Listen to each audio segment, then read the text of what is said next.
नमस्कार, मी संदीप घाटगे. मला बऱ्याच पालकांचे जे प्रश्न असतात आणि जर वर्षी हे गुढीपाडवा आला, मराठी नववर्ष दिन, तर हे प्रश्न येतात की सर आम्ही कोणत्या शाळेमध्ये आमच्या विद्यार्थ्यांना पाठवू. तर बेसिक साधा प्रश्न एक येतोय की आम्ही सेमी इंग्लिशला टाकू की इंग्लिश मिडियम, मग त्याच्यामध्ये आणि स्टेट बोर्डला टाकू की सीबीएसई ला टाकू. मग हे जे फरक आहेत ना, त्याच्यामध्ये मी दोन एक व्हिडिओ बनवतोय आणि तुम्हाला डिटेलमध्ये सांगेन. आजचा व्हिडिओ आहे की सेमी इंग्लिश की इंग्लिश मिडियम, जुने बनवलेले पण आता डिटेल्स परत एक्स्ट्रा देतो. त्या अगोदर माझं क्वालिफिकेशन सांगतो. माझं एमटेक आहे, बी इंजिनिअरिंग मी मेकॅनिकल मध्ये केलंय. 10 वेळा गेट एक्झाम क्वालिफाय आहे मी. गेट एक्झाम जे इंजिनिअरिंगची मुलं असतात ना, त्यांना विचारा, आयआयटी दरवर्षी घेतं. 10 वेळा दिली, 10 वेळा चांगल्या मार्कांनी झालो. माझं ऍडमिशन एनआयटी मध्ये होतं, national institute of technology. IIT मध्ये काय मिळालं नाही, पण एनआयटी मिळाल्या.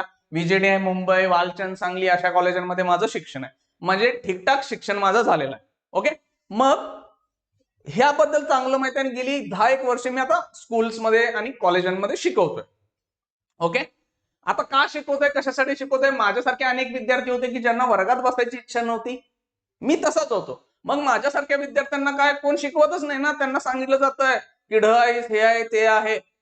मग जाऊन पुढे जाऊन मी अभ्यास वगैरे करून मार्क वगैरे चांगले अचिव्हमेंट केल्यानंतर कळालं की बाबा माझ्यासारख्या विद्यार्थ्यांना शिकवण्यासाठी माझ्यासारखी कोणतरी यायला पाहिजेत ना.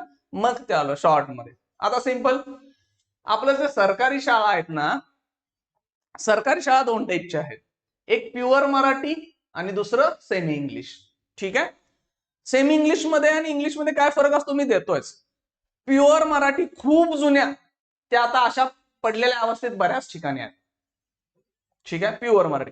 आज ही मराठी शाळा खूप चांगल्या आहेत, काही ठिकाणी आहेत. पण जर 100 शाळा मराठी काढल्या तर त्यातल्या 90 शाळांमधला दर्जा, बिल्डिंग जर पाहायला गेले तर आज सध्या कंडिशन थोडी खराब आहे. ठीक आहे, त्यात काय वादच नाही. मराठी शाळा पूर्ण वाईट म्हणत नाही मी आणि खूप चांगल्या पण म्हणत नाही. सेमी इंग्लिशच्या शाळा ठीकठाक, सरकार पण काही मेंटेन करते, संस्थांच्या शाळा ठीकठाक आहेत. मराठी शाळा पण खूप चांगल्या आहेत, पण बोटावर मोजणे इतपतच आहेत. ह्या दोन्ही सरकारच्या शाळा आहेत, हे पण सांगतो. आता काही प्रायव्हेट शाळा आल्या सेमी इंग्लिश मध्ये, वाद नाहीये, कारण सेमी इंग्लिश ज्या पद्धतीने पुढे चाललंय त्यामुळे प्रायव्हेट शाळा आल्या.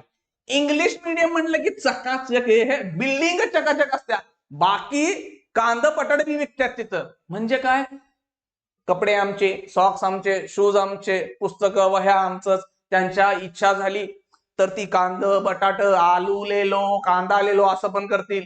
जेवढ्या अँगलनं पैसे काढता येतात, जेवढ्या साईडून मिळतील, कशा पद्धतीने वसूल करता येतील, ती सगळं वसूल करतात. हे क्लिअर कट वसूल होणार. इंग्लिश मिडियमच्या विरोधात आहे का? नाही आहे, पण बेसिक डिफरन्सच माहित नाही आहे ना की काय आहे. आपण ह्या 3-4 टाईपचा डिफरन्स बघूया की पहिला विषयांमधला फरक काय. सगळ्या इंग्लिश मिडियम सगळ्या खराब आहेत का? असं पण नाहीये, पण कंपॅरेटिव्हली मी म्हणतो की सगळ्या शाळा चांगल्या नाहीत. आज काय केलं, चकचकीत कपडे घालून टाय वगैरे लावून शिक्षक पाठवतात आणि जिथं शाळा होती तिथे इंग्लिश मिडियम ढीगभर फी घ्यायला तयार. फी ढीगभर आहे. ह्या दोन्ही फ्री शाळा आहेत.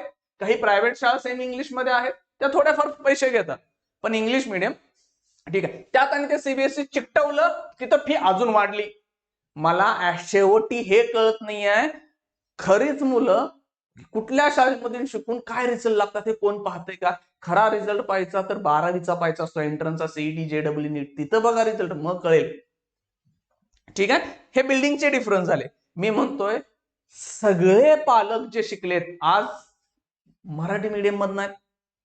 मराठी मीडियमच्या बिल्डिंग चांगल्या आहेत हेही सांगतो, पण बऱ्यापैकी आज थोडीशी उतरती कळा लागले.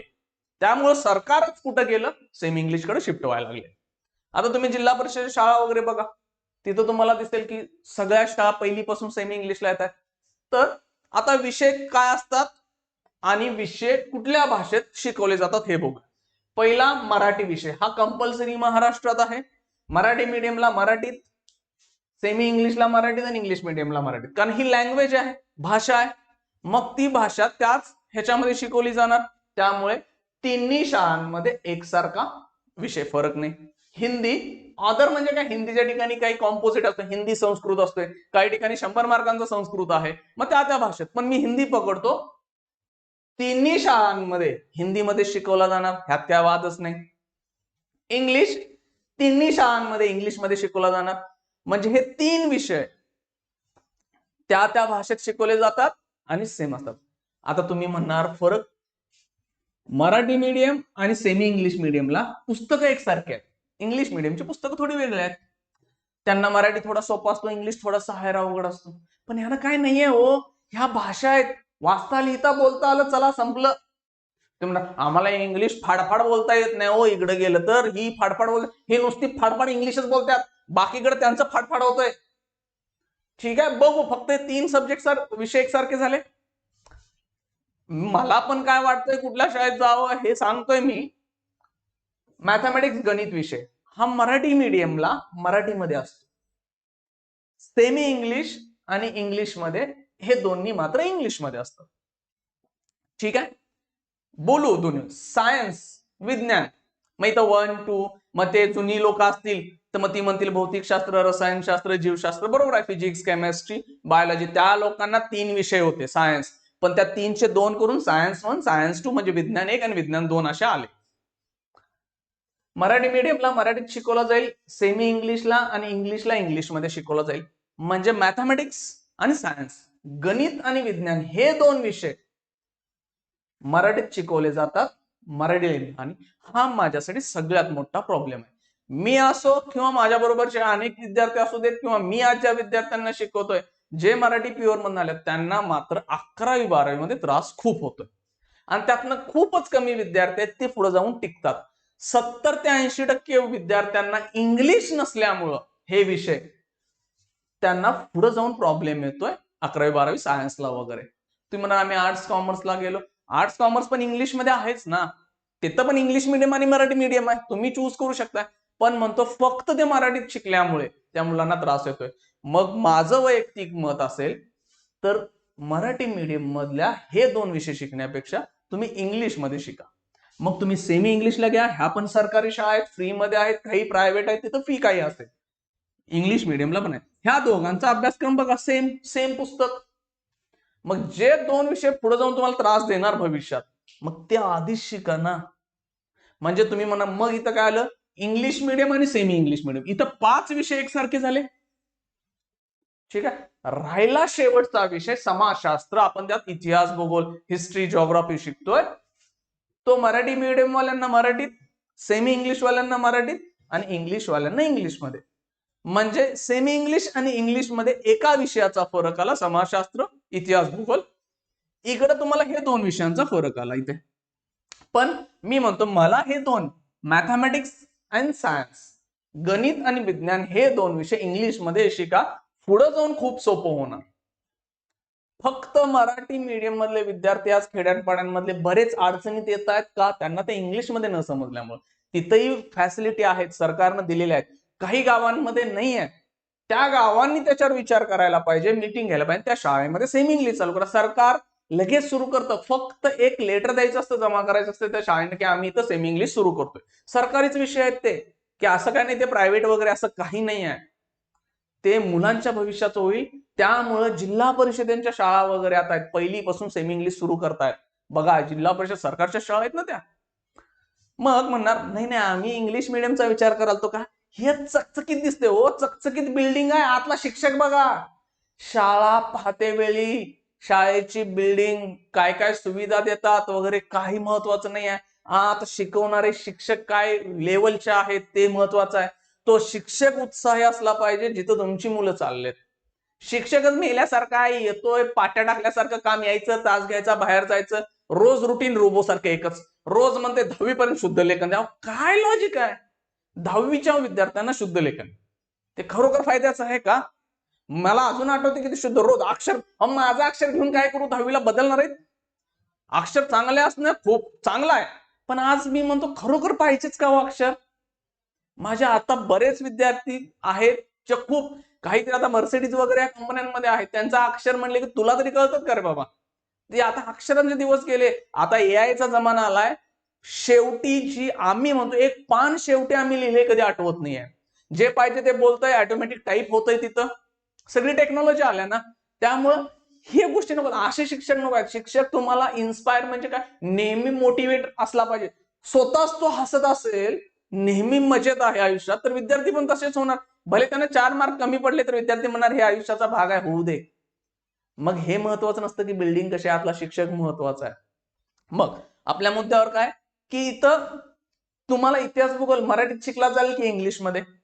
आता ज्या वेळी मी विद्यार्थ्यांना विचारतोय त्यांनाच विचारलं ना, बा इतिहास काय शिकतोय, शिकणे गरजेचं आहे का, आहे त्यांना इतिहास माहिती वगैरे असला पाहिजे. पण ती मध्ये आम्हाला काय नसते, आम्ही पाठ करतोय, पेपरला जातोय, लिहितोय, का शिकायला माहित नाही. मग मी म्हणेन बऱ्यापैकी विद्यार्थ्यांचा असा आहे. आता 10वीची परीक्षा चालू आहे, शेवटचा पेपर राहिलाय, तिथेही बघा तेच चालू आहे. मग बेस्ट वे म्हणेन तुम्हाला ह्या दोन पैकी कुठली भाषा आवडते तिथं चला. सहसा मुलं मराठीमध्ये कम्फर्टेबल आहेत ह्या विषयांना.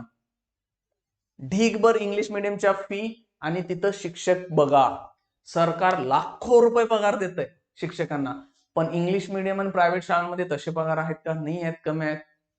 मग पुढे जाऊन तुम्हाला काय, फीचा प्रश्न, मराठी तर फ्री आहे, सेम इंग्लिश सरकारी शाळा असेल तर ती फ्री आहे, प्रायव्हेट काही असतील तिथं खूप मोठी फी नाही पण आहे फी, कारण तिथं पगार जर ते प्रायव्हेट असेल तर पगार देण्यासाठी फी घ्यावीच लागेल. इंग्लिश मिडियमची खूप हाय फी आहे, खूप जास्ती फी आहे. मग जर तुम्हाला एक विषय इंग्लिश मध्ये शिकण्यासाठी ढीगभर फी आणि फक्त त्या दिखाव्याला जायचं असेल तर बिंदास चला. काही शहरांमध्ये काय प्रॉब्लेम आहेत, ह्या दोन्ही चांगल्या नाही आहेत, पण इंग्लिश मिडियम खूप चांगले आहे, मग बिंदास चला. कारण आज मला काय पाहिजे की चांगली शाळा पाहिजे आणि तुम्ही अफोर्ड करू शकता, म्हणजे तुम्ही तेवढे पैसे पे करू शकता, देऊ शकता, काही हरकत नाही आहे, जाऊ शकता. काही शहर आहेत, गाव आहेत की इथं तिन्ही बी बकवास वाटतंय त्यांना, किंवा तिन्ही पण चांगलं वाटतंय. मग तुम्ही तिथं थोडस विचार करून शिकणं गरजेचं आहे. खूप मोठा विषयचा फरक नाही, एका विषयाचा फरक आहे सेमी इंग्लिश आणि इंग्लिशमध्ये. पैशांचा खूप अडचण असेल, मी बघतोय आज लाखो रुपये देतात, 1-1, 2-2 लाख किरकोळ झाल्या पहिलीची फी. काय अर्थ आहे, कशासाठी जायचं आहे हे मला नाही माहिती. तुम्हाला खरोखर रिझल्ट बघायचे असतील, काय म्हणतात सीबीएसई चांगला आहे, बोर्ड आहे, खूप शिकणं गरजेचं आहे, तिथं फक्त एनटीएससीचा 10वीचा रिझल्ट आहे का बघा जाऊ. मग तिथं सांगेल आम्ही ते शिकवत नाही, आम्ही त्याच्यापेक्षा ऍडव्हान्स शिकतोय. म्हणजे काय म्हणतात, आम्ही रांगायला चालाय शिकत नाही, डायरेक्ट असं उडाय शिकवतोय म्हणतात ती. हे सगळ्या थपा असतात, पैसे काढायचे असतात. एक रिझल्ट मागवला मी एनटीएससीचा वगैरे, जाऊन बघा मिळतो का त्या शाळांमध्ये, नाही मिळणार तुम्हाला. पुढे आता तुम्ही म्हणणार इथं ह्या 3 मध्ये काय बेसिक फरक आहे की जो आम्ही पाहून शाळेत घालावा. पहिली गोष्ट म्हणतोय की तिथले पहिला शिक्षक बघायचे आहेत. म्हणजे तुम्ही काय म्हणणार, एज्युकेशन. आता तुम्ही एज्युकेशन की एड्युकेशन, कसं प्रोनाउन्सिएशन करायचं आहे तसं करा, तुम्हाला इच्छा जी असेल. आता तुम्ही जे शिक्षण बघणार आहे, ठीक आहे, मराठी बेस्ट असेल तर घ्या. तुमच्या गावांमध्ये समजा ह्या 2 शाळा, ठीक आहे, तर मी म्हणेन डोळं झाकून इथं जायचं. कारण मॅथमॅटिक्स, गणित आणि विज्ञान, मॅथ्स अँड सायन्स हे 2 विषय काही करून इंग्लिशमध्ये शिका, काही करा, त्रास कमी होणार. आता तुम्ही म्हणणार आमचे पप्पा, आमची आई, काका काकी हे मराठीतनं शिकल्यात. अहो मी पण मराठीतनं शिकलोय, पण पुढे जाऊन मला त्रास झाला हे मला माहिती आहे ना. आणि आज जर तुमच्याकडे पर्याय आहे तर का तुम्ही तो वापरत नाही. तुम्ही जाऊ शकताय, बैलगाडीतनं पण जाणार आणि 4 व्हीलर मधनं पण जाणार, तुमची इच्छा आहे. बैलगाडी खराब होती का, नाही, त्यावेळेचं ते बेस्ट साधन, चालत जाण्यापेक्षा बैलगाडी चांगली होती. ऑब्व्हियसली त्यावेळी मग लोक बैलगाडी वापरली, नंतर गाड्या आल्या, बैलगाडी मागं गेली, कारण टेक्नॉलॉजी वाढत गेली, गोष्टी बदलल्या. मग तसं जर तुमच्या इथं सरकारी शाळा जर सेमी इंग्लिश देते तर मराठीत का चाललाय. परत तुम्ही म्हणाल सर आमच्या इकडे काय हे नाहीये चांगलं, विद्यार्थी पण तसे चांगले नाही, वातावरण तसं नाही, आमच्या इकडे ह्या 2 आहेत. तर ह्या 2 मध्ये शिक्षक जाऊन चेक करा जाऊ कसे बसलेत, दोन्ही फॅसिलिटी दिलेत. सरकारी शाळा बेस्ट, दोघांनी एकसारख्या वाटत आहेत, इकडे चला, कारण सरकारच्या सुविधा एक ढीगभर मिळणार आहेत तुम्हाला पुढे. तुम्ही म्हणा आम्हाला पैशांची काय अडचण नाही, आमच्याकडे ढीगभर पैसे संपत नाहीत. मग चूज काय करा, शिक्षक आणि ती शिक्षकांचं शिक्षण काय. तुम्ही म्हणा शाळेतनी शिक्षण ते काय बीएससी, एमएससी किंवा बीए, एमए, काहीतरी बीएड वगैरे असेल ते असेल, नाही. आज बऱ्याच शाळा अशा आहेत की वेगळं एज्युकेशन असणारे शिक्षक आहेत तिथं, आणि जे तुम्हाला भविष्यात पाहिजे, मग ते चेक करा. त्याच्या पुढं की विद्यार्थी कसे आहेत, नुसते हायपाय विद्यार्थी असणाऱ्या शाळेत नका पाठवू, मुलं तुमची हाताला लागणार नाहीत. मुलांचे पाय नेहमी जमिनीवर असले पाहिजेत, मुलं अजिबात बिघडणार नाहीत.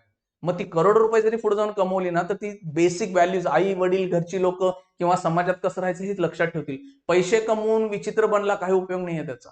ह्या गोष्टी चेक करा. एका विषयाचा फक्त फरक आहे. मी म्हणलं इतिहास आणि भूगोल हा विषय तुम्हाला समाजशास्त्र कसा शिकायचा आहे, बाकी शिक्षणांमध्ये काही नाही आहे. नुसता दिखावा दिसतोय, मोठ्या मोठ्या गोष्टी सांगतात, एआय शिकवणार, रोबो शिकवणार. जर एआय रोबो तिथं आलेला 10,000 12,000 पगारवाल्याला येत असताना तर तिथं बसलं नसतं कोण, हे विचार करा. इंजिनिअरिंग कॉलेजांमध्ये 90% इंजिनिअरिंग कॉलेजमध्ये एआय येत नाही शिक्षकांना. जाऊन बघा इंजिनिअरिंग वाल्यांची परिस्थिती महाराष्ट्रात भारतात काय आहे. तिथं जर कुणाला काय येत नाही, शाळेत काय शिकवणार आहेत. मी 3 वर्षाच्या मुलाला माझ्या घेऊन फिरतो ना शाळेत ते बघायला, त्याला सांगितलं की आम्ही रोबो बनवाय. अहो माझ्या मुलाला चड्डी घालता येत नाही, त्याच्या अजून 3-1 वर्षाचा आहे, त्याला रोबो का बनवाय शिकवणार आहेत. शक्य आहे का होते, थापा मारायचं लिमिट आहे. त्यामुळे ह्या गोष्टी लक्षात ठेवा. तुम्ही असा चार्ट बनवा, काय काय चांगलं आहे, काय काय वाईट आहे, शिक्षक कोण आहेत, काय विषय आहेत. विषयांचं तर मी सांगितलं कुठल्या भाषेत, शिक्षक कशा आहेत, तिथं विद्यार्थी कसे आहेत. असे विद्यार्थी नको की एक कानाखाली मारल्यावर 2 दिवस रडत बसल, असा विद्यार्थी पाहिजे. त्यानं मारलंय ना, 5-6 जण मारायला लागल्यात, एखाद्याला दुसऱ्या कानाखाली मारलं, तुम्ही म्हणा अशी असं करणं चुकीचं नाही, चुकीचं आहे, असं कसं शिकवू शकताय. समाज तुमच्या विद्यार्थ्यांना, मुला मुलींना प्रेमानं वागवणार नाहीये. आई वडील आहात, आई वडील, काका काकी, आजी आजोबा जे आहात, तुम्ही त्या मुलांना प्रेमानं समजवणार आहे, प्रेमानं सांगणार आहे. पण समाजात एकदा का ती मुलं बाहेर गेली तर त्यांची काय परिस्थिती होती हे तुम्हाला चांगलं माहिती आहे. मग मुलं आमची तिथं टिकली पाहिजेत ना, आणि ते टिकण्यासाठी शाळा अशा पाहिजेत. आज सिगरेट बिगरेट बाहेर विकलं जातंय, अडबिंदा सिगरेट द्या देतात, मावा द्या देतात, गुटखा द्या देतात, पण सॅनिटरी पॅड कागदात गुंडळून देतात, कागदात गुंडळून. ते काय चुकीचं आहे, ते नैसर्गिक आहे. हे शाळा शिकवणाऱ्या पाहिजे. त्यामुळे असे पॉइंट्स काढा आणि मग तुम्ही निर्णय घ्या कोणत्या शाळेत तुमच्या मुलांना घालायचं. ठीक आहे, चला, थँक्यू.